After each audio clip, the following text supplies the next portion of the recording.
예, 긍휼이 이끄는 삶이란 제목으로 우리 성도님들과 말씀을 나누려고 합니다. 먼저 성경 본문 에베소서 2장 4절에서 8절, 또 로마서 8장 15절을 함께 교독하겠는데요.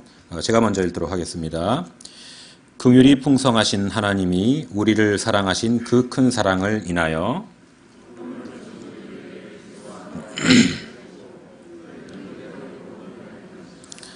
또 함께 일으키사 그리스도 예수 안에서 함께 하늘에 앉히시니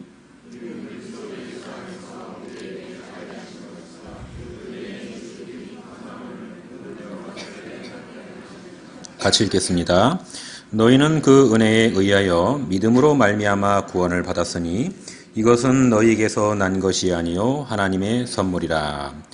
자, 로마서 8장 15절은 같이 읽겠습니다. 시작. 너희는 다시 무서워하는 종의 영을 받지 아니하고 양자의 영을 받았으므로 우리가 아빠 아버지라고 부르짖느니라. 아멘. 예, 거룩한 주일 예배에 오신 우리 샘물의 사랑하는 성도 여러분들을 주님의 이름으로 환영하고 축복합니다. 예, 같이 이제 좌우에 계신 분과 인사할 텐데요. 사랑하고 축복합니다. 예. 은혜로운 간증을 방금 들으셨지만 오늘이 무슨 주일인지는 아시죠? 예, 입양사랑 주일입니다. 예, 입양사랑 주일은요, 우리 주변에 입양을 하신 분들이 많죠. 우리가 입양에 대해서 관심을 갖고 또 입양하신 분들, 또 입양한 아이들, 그 부모들, 가족들을 하나님의 마음으로 바라보고 이해하자는 그런 취지가 담긴 주일이죠. 그런데 이렇게 생각할 수도 있습니다. 입양은 나하고는 별 관계가 없는데 나는 입양을 생각해 본 적도 없고 나랑은 관계없는 주제인데 뭐 이렇게 생각하시는 분이 이 자리에 분명히 계실 수 있습니다. 그렇지만 단언컨대 이 자리에 오신 어떤 분도요, 입양하고 관계없는 분은 한 분도 없습니다. 관계가 있어도 아주 밀접하게 관계가 있습니다. 좀 뜬금없지만 먼저 질문을 하나 드리겠습니다. 여러분은 교회에 왜 다니십니까? 신앙생활을 여러분은 왜 하십니까? 이 질문에 대해서요, 하나님의 영광을 위해서입니다 라고 대답을 하신다면 훌륭한 대답이에요. 정답입니다. 그렇지만 그런 대답 말고요, 우리 피부에 직접 와닿는 신앙생활의 실제적인 이유가 뭐냐 이겁니다. 그것은요, 다름 아닌 구원입니다. 구원. 우리가 구원받기 위해서 사실은 신앙생활을 하는 것이죠.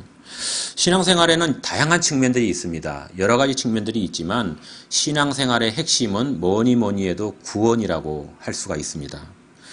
예, 우리가 이 좋은 봄날 5월에 참 날씨가 좋지요. 어디 놀러 가지도 않고 또 집에서 TV 보면서 뒹굴뒹굴 하지도 않고 또 예를 들면은 뭐 스마트폰을 본다든가 게임에 빠지든가 그런 것도 안 하고 참말 이렇게 교회에 나와서 열심히 예배드리고 목장 예배도 드리고 또 헌금 생활도 열심히 했습니다. 그런데 만약에 우리 인생의 끝자락에서 주님께서 우리 보고 너 누구니? 내가 너를 도무지 모르겠다. 만약에 이렇게 말씀하신다면 어떻겠습니까? 아마 이것은요, 이것만큼 우리 일생에서 불행한 일은 없습니다. 이것만큼 한탄스럽고 이것만큼 괴로운 일은 이 세상에 아마 없을 겁니다. 그래서 한번 좀 따라서 해주시면 좋겠습니다. 신앙생활의 핵심은 뭐니 해도 구원이다. 예, 그렇습니다. 만약 여러분이 구원을 받으셨다면 정말 인생에서 중요한 일은 이미 성취가 된 겁니다.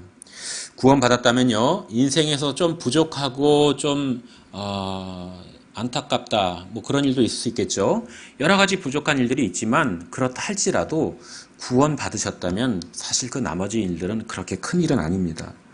우리는 교회에서요, 구원이란 말을 자주 듣죠. 그러다 보니까 구원에 대해서 별 감흥도 없고 무덤덤하게 느껴지기가 쉽습니다. 교회 잘 다니니까 구원 받겠지 이렇게 막연히 생각하지 마시고요, 예수 그리스도를 내 인생의 주님으로 확고하게 이 시간 붙잡으셔서 정말로 구원이 내 마음속에 딱 인쳐지고 그 구원을 확실히 붙잡으시기를 주님의 이름으로 축원합니다. 그런데 이 구원이 어떻게 시작되는지 우리가 한번 좀 살펴보려고 합니다. 구원이 어떻게 처음에 시작이 될까요?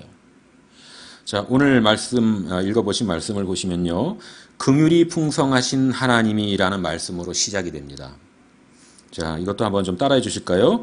긍휼이 풍성하신 하나님이.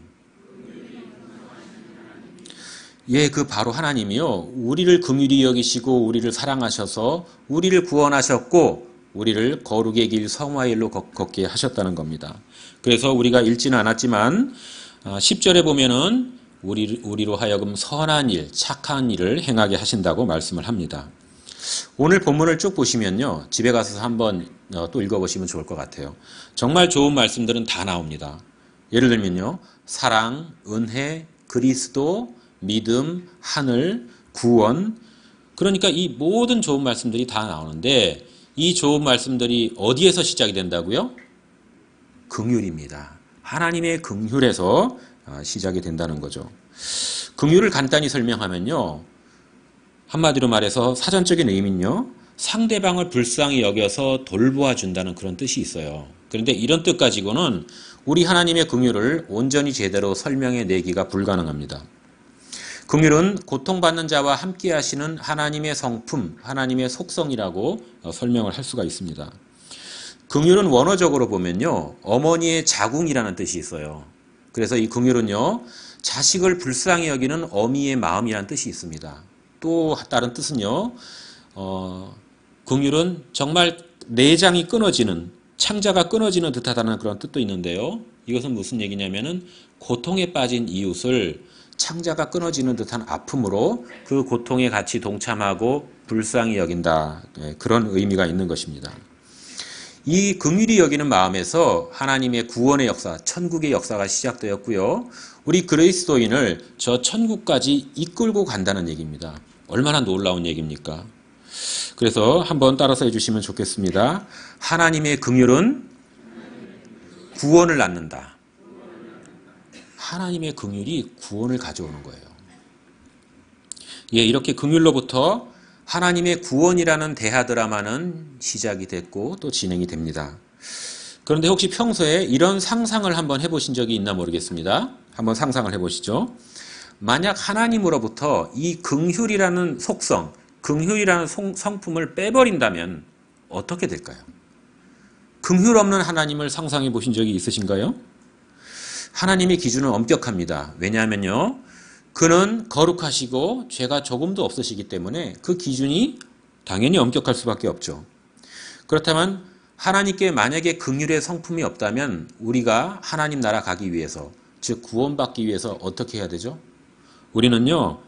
정말 하나님의 그 기준에 부합되기 위해서 가진 애를 다 써야 됩니다.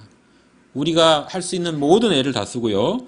그분의 기준과 그분의 마음에 들기 위해서 우리가 할 수 있는 애를 다 쓰지만 그래도 역시 불안과 두려움 속에서 살 수밖에 없습니다. 안심이 안 된다는 얘기죠. 왜 그럴까요? 우리는 하나님의 그 기준을 사실 정확히 알 수가 없어요. 어떻게 해야 합격점이 되는지 아무도 알 수 없습니다. 정확히.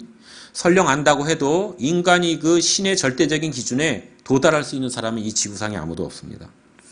그래서 하나님께 긍휼이 없다면 우리는 결국 두려움과 불안함 속에서 그저 뭔가 하나님의 기준에 최대한 도달하기 위해서 애쓰고 노력하며 살 수밖에 없는 존재들인 것이죠. 그런데 안타깝게도요, 이 세상에 많은 종교들이 있죠. 그 종교들이 이 구원을 위해서 이런 삶을 요구하고 있다는 거예요. 우리가 잠깐 예를 들어보면요. 이슬람교를 보면 이슬람교의 그 코란에 보면은 평생 자기가 지은 죄가 있고 평생 자기가 쌓은 선행이 있어요. 이 둘을 저울로 달아봐서 선행의 무게가 많이 나가면 천국에 간다고 얘기를 합니다. 그런데 이것도 최종 판단은 알라신이 결정한다고 해요. 그래서 이슬람 교도들은 불안해합니다. 왜냐면요. 내 죄가 더 무게가 많이 나갈지 내 선행이 무게가 더 많이 나갈지 그걸 누가 알 수 있겠어요. 아무도 확신할 수 있는 사람이 없어요. 그렇기 때문에 불안과 두려움 속에서 살 수밖에 없는 거죠. 가장 확실한 방법은요. 성전, 성스러운 전쟁, 그러니까 지하드라고 하죠. 그 성전에 나가서 자기 목숨을 버리는 거예요. 그러면은 그동안 어떻게 살았건 관계없어요. 단번에 인생이 역전돼서 천국에 간다고 믿는 겁니다. 그러기에 테러를 일으키고도 당당하게 천국 간다고 큰 소리 치는 게 현실입니다. 예전에 그 뉴욕의 세계무역센터 빌딩이 있었죠. 그거를 비행기로 들이받아서 그 많은 사람들이 죽은 사건이 있었어요. 그 범행을 일으킨 그 테러범들이 이슬람 교도들인데 이슬람 이 교도들이요, 놀랍게도 그 범행을 일으키기 얼마 전에 이슬람교에서 그토록 금기시하는 술집에 가서 술을 많이 마셨다고 해요. 왜 그럴 수 있었을까요? 어떻게? 간이 부은 거죠. 어떻게 그럴 수 있었냐면은 이들은 지금 내가 비록 율법을 여러 개 몇 가지 어겼지만은 잠시 후에 내가 성전에서 내 목숨을 버리면은 단숨에 역전이 돼서 내가 천국에 갈 수 있다고 믿었기 때문이에요. 불교는 어떤가요? 소위 득도했다는 고승들의 얘기를 들어보면은요, 선행과 수련을 많이 쌓으면 해탈에 이를 수 있다고 하는데 끝없는 윤회의 수레바퀴를 거쳐서 열반에 이른다는 얘기를 합니다. 그런데 정말로요, 많은 수련과 선행을 쌓고 득도한 사람이라고 할지라도요, 최소 7번의 윤회 과정은 거쳐야 열반에 이를 수 있다고 봅니다. 예, 하지만 이건 아주 특별한 사람의 경우고요.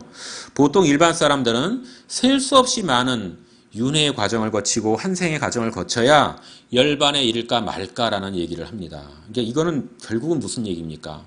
결국은 구원이 없다는 얘기와 다름이 없습니다. 여호와의 증인도요, 몰몬 교도들도요, 우리 기독교와 비슷한 옷을 입고 예수님 얘기를 해요. 그렇지만 역시 나의 노력과 선행을 구원의 전제 조건으로 내세우고 있다는 겁니다. 자, 오늘 본문을 보면요, 긍휼이 풍성하신 하나님께서 은혜로 믿음을 주시고 그 믿음으로 우리가 구원을 받았으니 이것은 우리의 행위에서 난 것이 아니요 하나님의 선물이다라고 말씀을 합니다. 종종 전도를 위한 책자를 보면요, 이런 그림이 나옵니다. 구원을 설명하는데 물에 빠진 사람을 건져내는 그림으로 표현하는 그림이 있습니다. 사진을 좀 띄워주시겠습니까? 예, 저런 그림이죠. 이제 물에 빠져 있는데, 허우적대고 있는데 물 밖에 있는 사람이 끌어내서 구해주는 그런 그림이죠. 자, 근데 한번 생각해 보시기 바랍니다. 아까 제가 말씀드렸던 거를 떠올리시기 바랍니다. 물 밖에 있는 사람이 만약에 긍휼이 없는 사람이라고 한번 생각해 보시기 바랍니다. 마음속에 긍휼이 없어요, 이 사람이. 그러면은 물 속에 빠져 있는 사람을 보고 어떤 생각을 할까요? 이런 생각을 할 겁니다. 저 사람 힘들어 하는데 저 사람 나와 아무런 관계가 없어. 저 사람하고 나하고 무슨 상관이야? 저 사람이 날 위해서 해준 게 뭐가 있어? 내가 구해줄 이유가 하나도 없어. 이렇게 생각하겠죠. 근데 마음이 좀 바뀌었어요.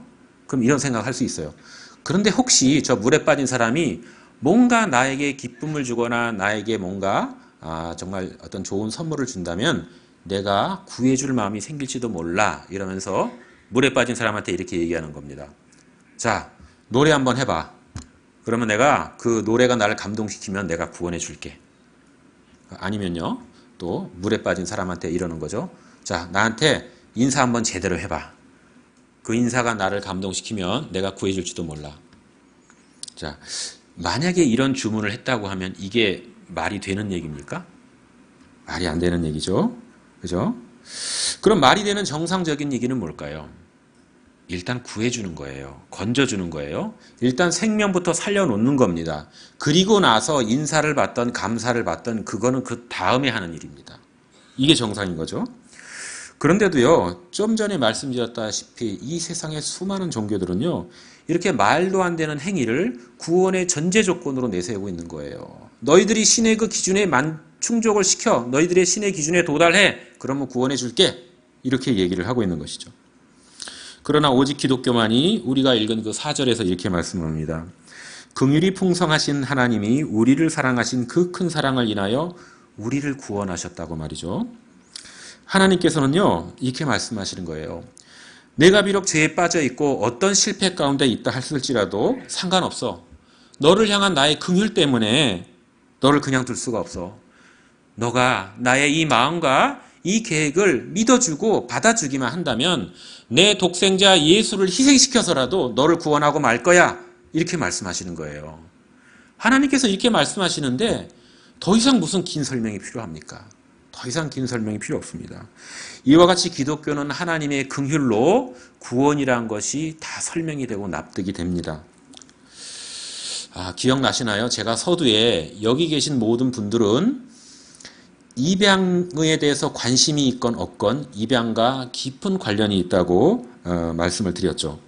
그 이유를 나누도록 하겠습니다. 우리가 기억해야 할 것은요, 이 입양이란 것이 지금까지 살펴본 구원이란 것, 우리 신앙생활의 핵심인 구원이라는 것을 정말 제대로 잘 설명해주고 있다는 거예요. 제임스 패커라는 분은 이런 말을 했습니다. 입양을 모르고는 기독교를 제대로 이해할 수 없다. 하나님이 우리에게 주신 가장 큰 선물은 우리를 자녀로 삼아주신 것이다 라고 얘기를 했습니다. 성경이 우리에게 구원을 설명하는 표현들은 여러 가지가 있습니다. 대속, 회개, 칭의 이런 말들이 다 있어요. 근데 이런 말들은 결국 이런 말들이 지향하는 바는 결국 구원입니다. 그렇지만 이런 용어들은 긴 설명이 필요합니다. 가령 칭이라는 단어가 있죠. 칭이라는 단어는 간단히 얘기하면 하나님께서 우리를 의롭다고 칭해 주신다는 그런 얘기예요.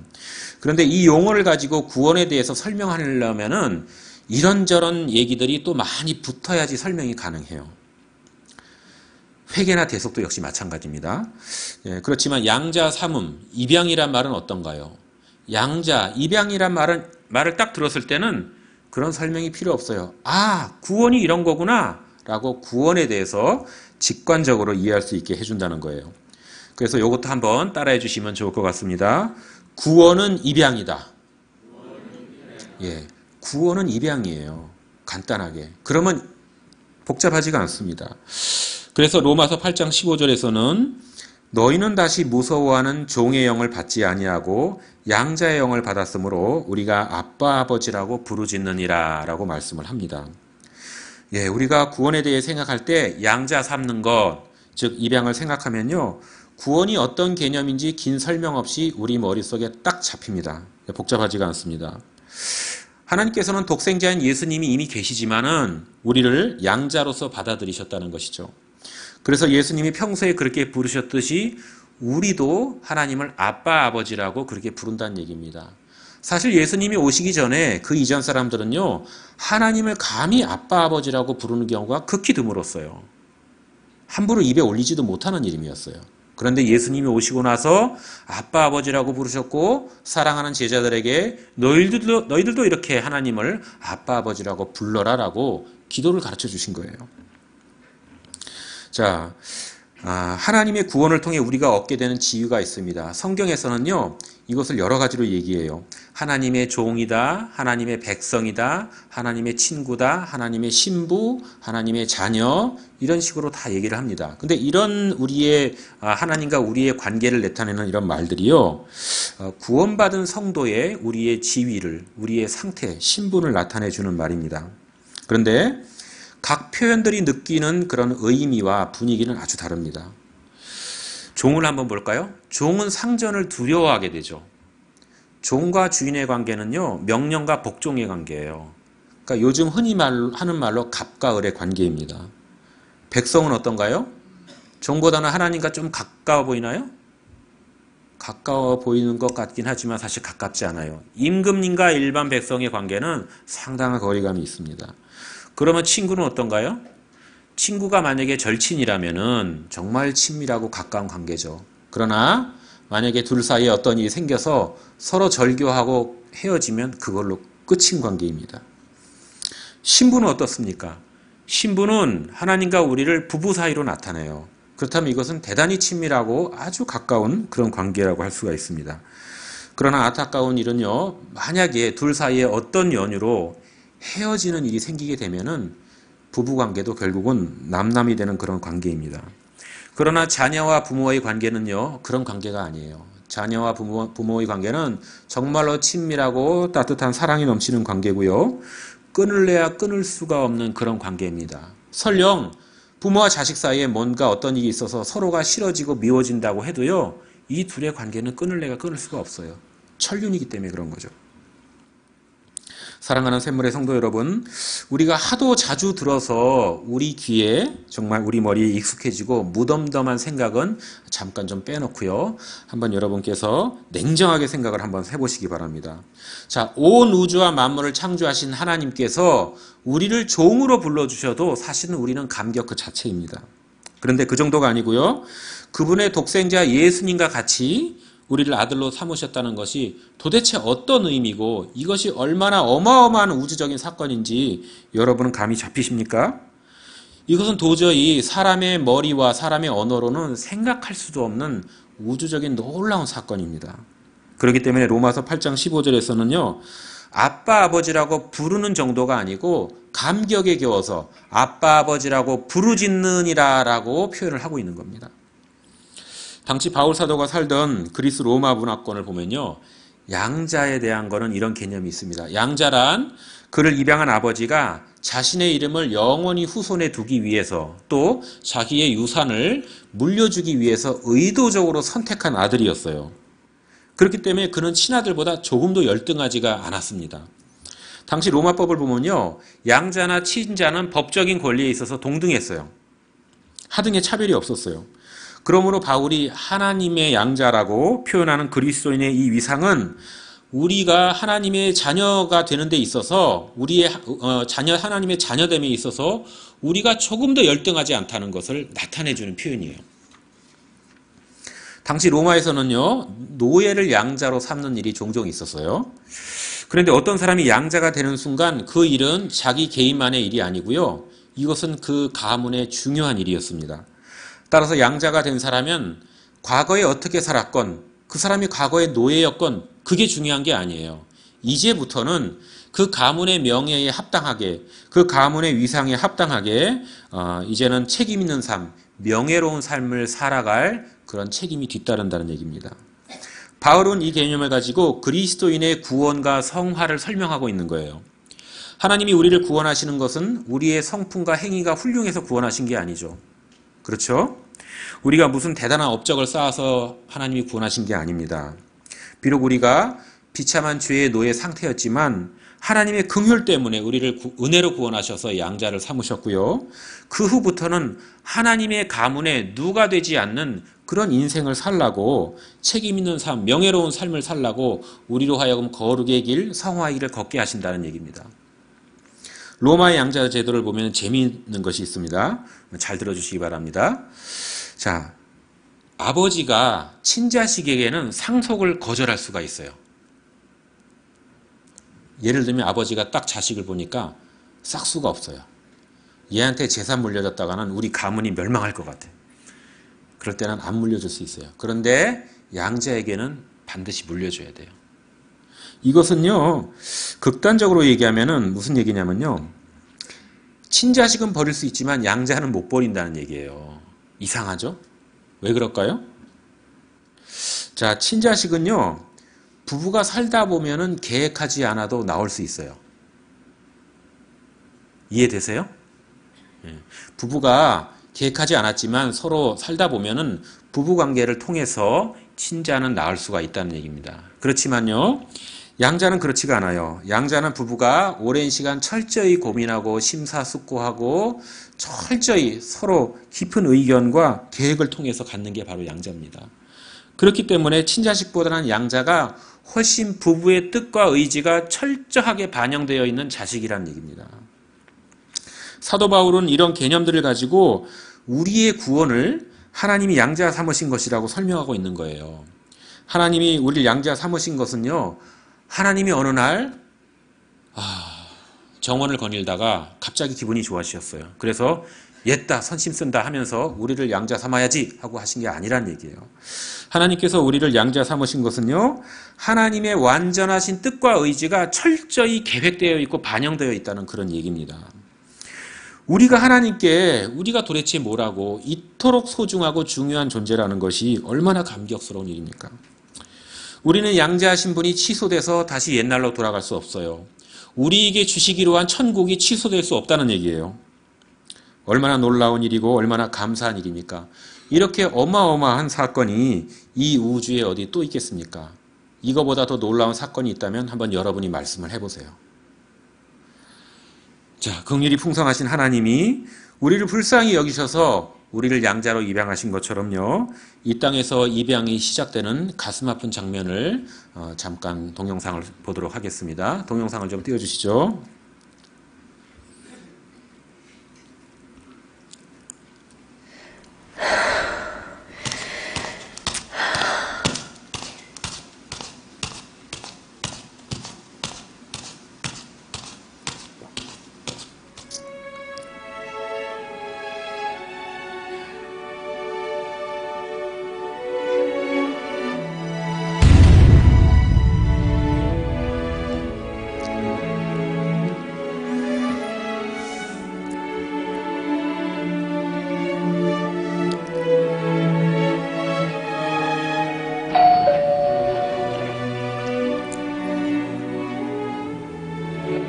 밖에 달려나가 보니까 요만한 생선 박스에다가 그 아기를 얇은 이불로 싸서 대문 앞에 갖다 놨어요.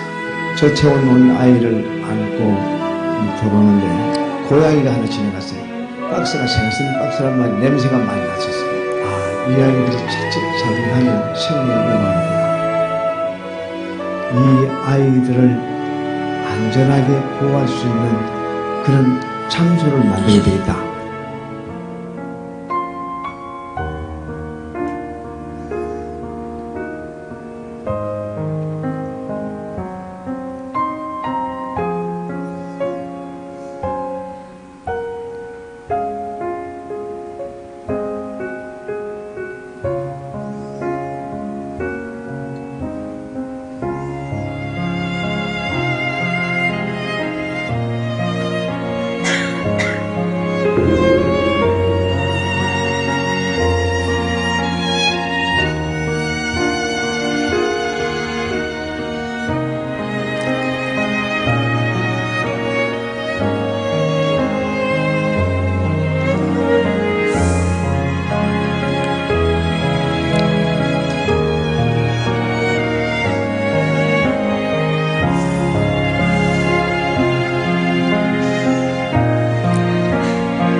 생명보다 소중한 게 있어요.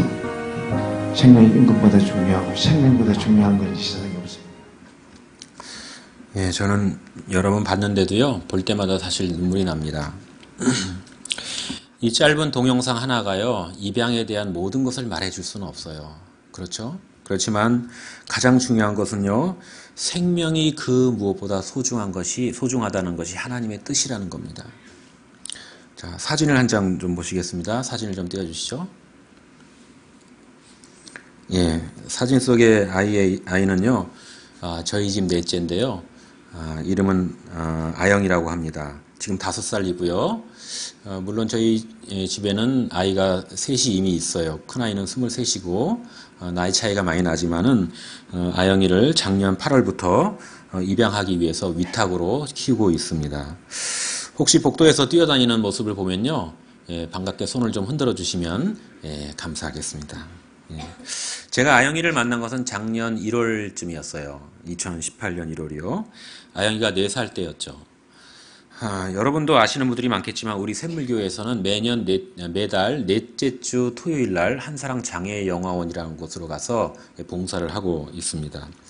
그곳은 부모에게 버려진 아픔, 또 장애를 입고 태어난 아픔을 마치 운명처럼 그렇게 끌어안고 살아가는 아이들이 있는 곳입니다. 자, 아영이는 그곳에 살고 있었어요. 우선 아내의 마음속에 아영이가 들어오게 되었는데요. 아영이는 좀 전에 그 동영상에서 보신 그 서울의 베이비박스를 통해서 들어온 아이입니다. 그리고 베이비박스에는 생부모에 대한 어떤 단서도 흔적도 남겨져 있지 않다고 했습니다. 또 바테르 증후군이라는 것을 갖고 태어나가지고 태어날 때부터 심장에 구멍이 뚫려 있었고 항문이 막혀 있었고 척추가 기형이고 여러 가지 그런 장애들이 있었습니다.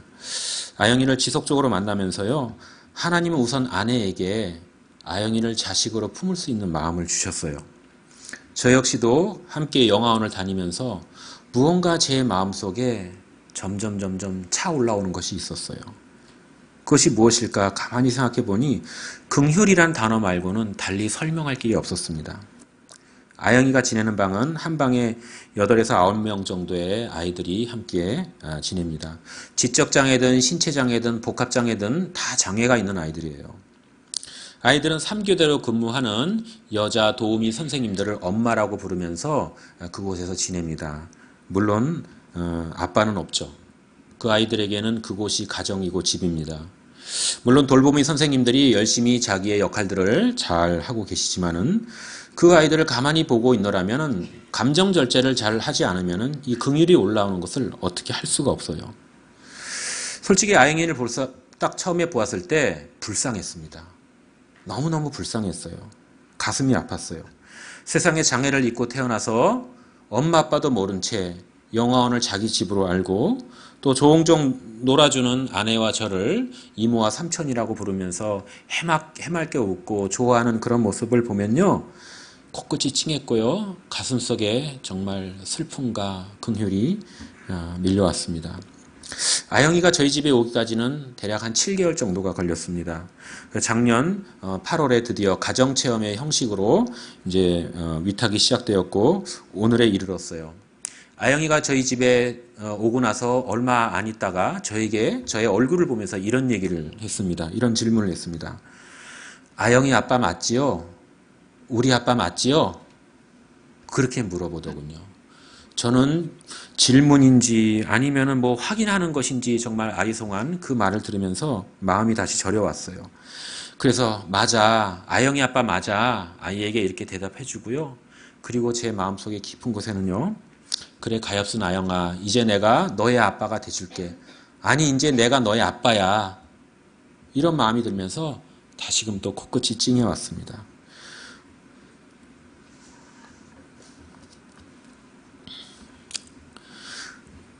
우리를 향하신 하나님의 마음이 바로 이런 게 아닐까요? 저와 아영이는요, 긍휼 때문에 아빠와 딸의 관계가 되었어요. 저는 아영이를 보면요, 나를 입양하신 하나님 아버지의 사랑이 이런 거구나라는 게 더욱더 진하게 느껴집니다. 예전에 아내가 입양 얘기를 했을 때 사실 썩 마음이 내키지 않았어요. 입양은, 왜냐하면 입양은 뭔가 자식이 없거나 또 뭔가 특별한 사명을 받은 분이 하시는 특별한 거겠지, 뭐 이런 생각이 있었어요. 그리고 또 저는 은근히 핏줄 의식이 강한 한국인의 어떤 성향이 있습니다. 한국인이 핏줄 의식이 강하잖아요. 피는 물보다 진하다는 말이 있지 않습니까? 그런데 아영이를 만나고 키우게 되면서요, 하나님의 사랑이 피보다 몇천 배는 더 진하다는 것을 마음으로 깨닫고 가슴으로 체득하게 되었어요. 아영이의 심장과 항문은 아기 때 수술이 잘 돼서 그런지 지금은 괜찮고 주기적인 진료를 지금 받고 있습니다. 이외에 척추 기형이 있고 또 피부에 화염성 모반증이라는 신체적 문제가 있지만 잘 이겨내고 자라기를 기도하고 있습니다. 이 땅에는 동영상에서 보신 것처럼 하루에도 수많은 아이들이, 수많은 생명들이 버려지고 있어요. 그 이유는 다양하죠. 경제적인 어려움, 또 장애, 미혼모, 여러 가지 원인들이 있어서 아이들이 유기되고 있는 거죠. 2012년도에 입양촉진법이라는 것이 입양특례법으로 바뀌면서 입양이 굉장히 어려워졌고 또 그 때문에 버려지는 아이들이 상당히 많이 늘어났다고 합니다. 이에 대해서 국가나 사회가 제도적으로 법적으로 여러 가지 보완책과 대책을 마련하는 것은 상당히 중요하죠. 그렇지만 이들을 바라보는 사람들의 인식과 시선 또한 대단히 중요합니다. 세상에서는요, 이들에 대한 편견과 무시하는 시선이 있을지 몰라도요, 긍휼이 풍성하신 하나님의 은혜를 받고 사는 우리들은 적어도 그러지 말아야겠습니다. 이들을 바라보는 우리들의 시선이 따뜻했으면 좋겠고요, 긍휼의 마음을 품었으면 좋겠습니다. 더 나아가서는 하나님의 긍휼과 사랑으로 이 아이들을 자녀로 품고 입양하는 엄마 아빠들이 우리 가운데서 많이 나왔으면 좋겠습니다. 예수님은 마태복음 5장 7절에서 이런 말씀을 하셨어요. 긍휼히 여기는 자는 복이 있나니 그들이 긍휼히 여김을 받을 것이며 라고 하셨습니다. 또 빌립보서 2장을 보면은 예수님은 근본 하나님의 본체시지만 인간을 불쌍히 여기셔서 자기를 비워 인간의 모습으로 이 땅에 내려오셨다고 했어요. 그런데 그냥 내려오서 이 땅에 육신을 입고 성육신 하셔서 구경만 하신 게 아니에요. 우리와 똑같이 환난과 고난과 슬픔을 당하셨고요. 그리고 약한 자, 아픈 자, 소외된 자를 도우시고 우리에게 구원을 베푸셨어요. 그런 주님이 이제 우리를 향해서 긍휼히 여기라, 그러면 복이 있다, 이렇게 말씀하시는 거예요. 그런데 문제가 있습니다. 세상은 비정하고 냉정해요. 그렇죠? 이게 현실입니다. 이런 세상에서는 영악해야 살아남고 성공한다고 생각하기가 쉽습니다. 이런 세상에서 남을 긍휼히 여기는 사람은 이용당하기 쉽고요. 바보 소리 듣기 십상입니다. 사람이 세상 살다가 이런저런 아픔을 겪고 고난을 당하고 사기도 몇 번 당해보면요, 마음이 독해져요. 그래서 마음속에 그래, 이 세상은 독해야 살아남을 수 있어, 독해야 성공할 수 있어, 그런 생각을 하게 됩니다. 그러니 세상에서 살아남고 성공하려는 사람은 마음의 여유가 없어요. 그러니 마음에 어떻게 긍휼이 나올 수가 있겠습니까? 마음에 강팍함만 있고요. 남을 긍휼히 여기는 마음은 갖기가 매우 어려운 게 현실입니다. 즉 세상에서 성공하려는 마음은 긍휼히 여기는 마음과 충돌을 일으킵니다. 그렇죠? 그러니 어떻게 이렇게 힘들게 살아가야만 살아날 수 있는 이런 세상에서 남을 긍휼히 여기는 마음을 가질 수가 있을지 참으로 의문이 들지 않을 수가 없습니다. 그러나 우리가 오늘 말씀을 생각해 보시기 바랍니다. 하나님은 불가능한 것을 하라고 하시는 분이 아니에요. 우리에게 말씀을 주셨는데 실천할 수도 없다면 그걸 왜 우리에게 주십니까? 주실 이유가 없죠. 그렇다면 우리에게서 하나님은 긍휼이 나올 수 있다고 보신다는 얘기예요. 그러면 긍휼이 우리 마음속에서 어떻게 나올까요? 정답은요. 긍휼은 긍휼을 받아본 사람에게서 나올 수가 있는 겁니다. 사랑받아본 사람은 남을 사랑할 수 있어요. 그렇죠? 은혜 받은 사람만이 남에게 은혜를 베풀 수가 있어요. 완전하지는 못할지라도 어설프게라도 우리는 흉내낼 수가 있습니다. 이것이 그리스도인의 능력이고 힘입니다. 또 아직 주님을 영접하지 못하신 분들도 이 중에는 계실 수도 있습니다. 그러나 마찬가지입니다.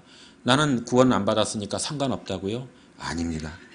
보이지 않는 하나님의 은혜와 긍휼과 이 사랑은요, 아직 믿음이 없는 분들에게도 끊임없이 공급되고 있습니다.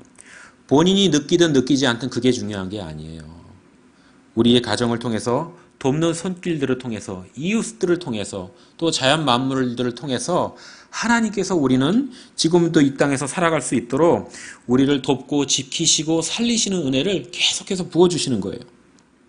그렇기 때문에 어떤 사람도 긍휼의 통로로서 살아갈 수가 있다는 얘기입니다.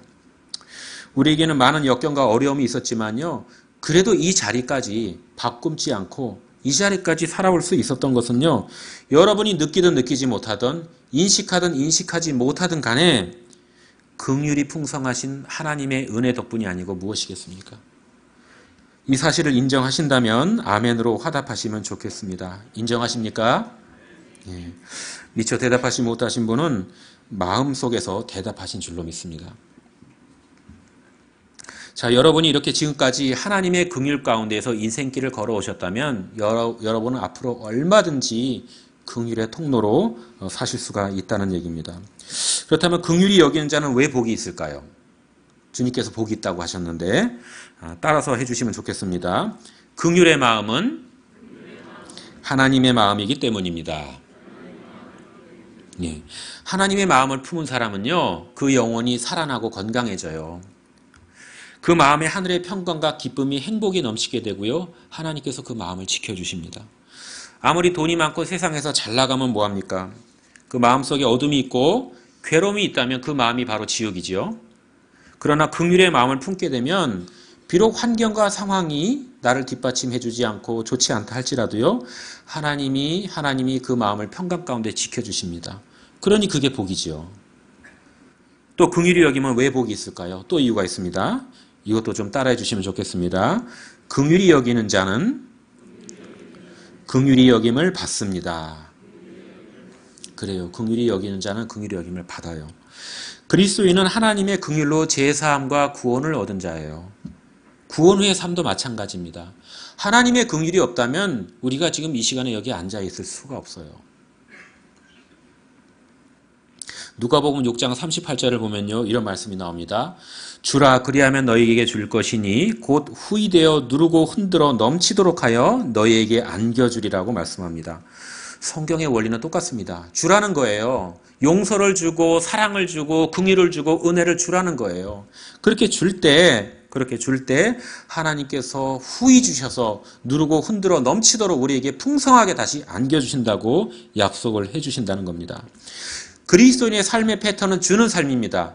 그리고 하나님으로부터 다시 그거보다 훨씬 더 넘치게 풍성하게 채움을 받는 삶이에요. 그게 바로 하나님의 통로로서 사는 삶입니다. 이 한 몸 내 한 가정 챙기기도 힘든 세상에서 어떻게 그렇게 긍휼을 베풀면서 사냐고요? 걱정하지 마시기 바랍니다. 여러분이 하나님의 뜻대로 살면 하나님께서 돌봐주시고 책임져 주십니다. 그리고 채워주세요. 이건 제 개인의 의견이 아니고요, 성경을 통해서 하나님께서 주시는 약속입니다. 그것을 믿고 따르는 게 믿음입니다. 저도 입양을 생각했을 때 고민을 많이 했어요. 이미 자녀가 셋이고 경제적인 것도 사실 쉽지 않고 양육의 문제라는 것도 사실 버겁고 어려운데 어떻게 할까 사실 걱정을 많이 했어요. 그렇지만요, 주님께서 채우시고 책임져 주실 것을 믿고 나아가는 겁니다. 하나님을 닮게 창조된 우리에게는 이 긍휼의 마음이 들어 있습니다. 비록 타락한 본성 때문에 온전치는 못하지만요, 이 긍휼의 마음이 우리 마음 가운데 남아 있어요. 여러분이 하나님과 동행하는 삶을 살고 싶으신가요? 성령님의 인도하시는 삶을 살고 싶으신가요? 그러면 긍휼의 마음을 품으십시오. 부부끼리도요, 가족끼리도 서로 긍휼의 눈으로 바라보시기 바랍니다. 서로를 불쌍히 여겨주세요. 그럴 때 가정에 주님의 은혜와 사랑이 임하고 그 가정이 살아나고 회복되는 겁니다. 자, 잠시 옆에 앉으신 분을 좀 바라봐 주시기 바랍니다. 예, 우리 부부나 가족끼리 오셨으면요, 함께 바라봐 주시고요. 만약에 혼자 오셨으면 아는 집사님이나 권사님이나 장로님을 좀 바라봐 주세요. 얼굴을 바라봐 주세요. 쑥스러우신가요? 쑥스러우시죠? 째려보란 얘기가 아니고요, 그윽하게 좀 바라보세요. 부드럽게 좀 바라보시라고요. 예.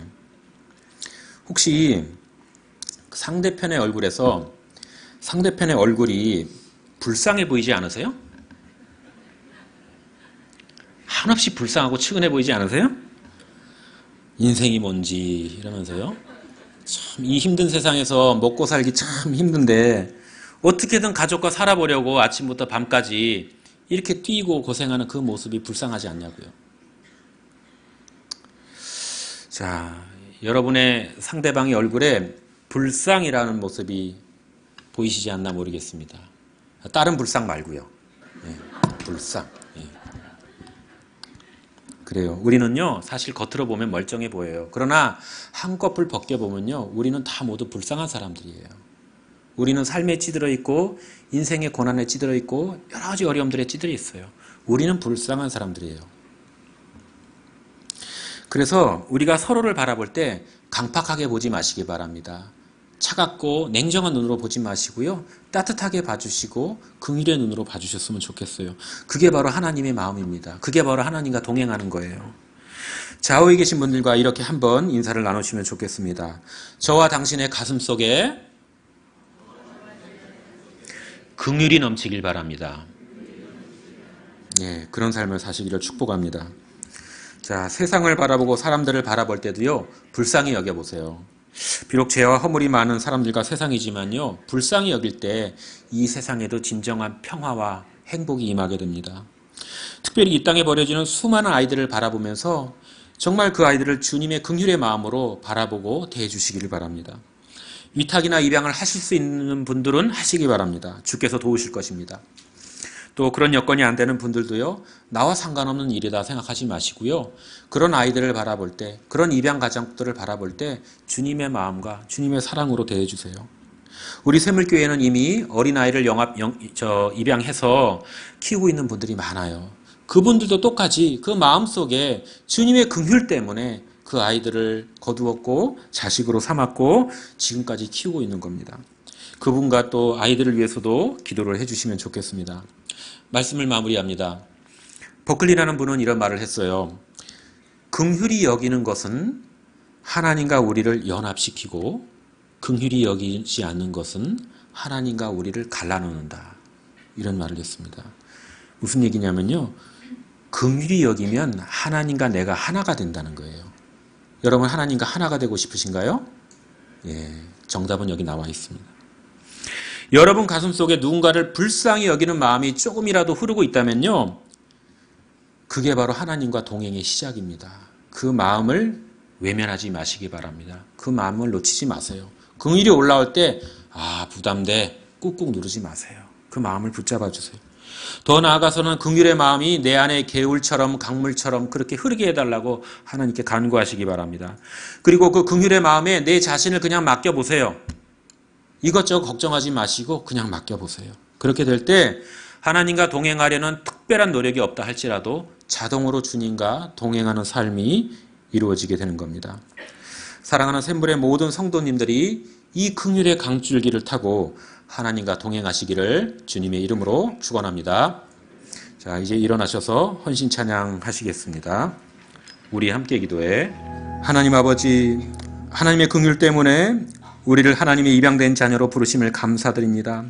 하나님의 긍휼이 지금까지 우리의 삶을 채워왔고 앞으로도 충만히 채우실 것을 믿고 감사드립니다. 이제 우리의 삶도 긍휼이 이끄는 삶이 되게 하여 주시옵소서. 마음속에 하나님의 긍휼이 흐를 때 그것을 외면하지 않는 용기를 주시고 하나님의 마음에 순종하는 삶이 되게 하여 주옵소서.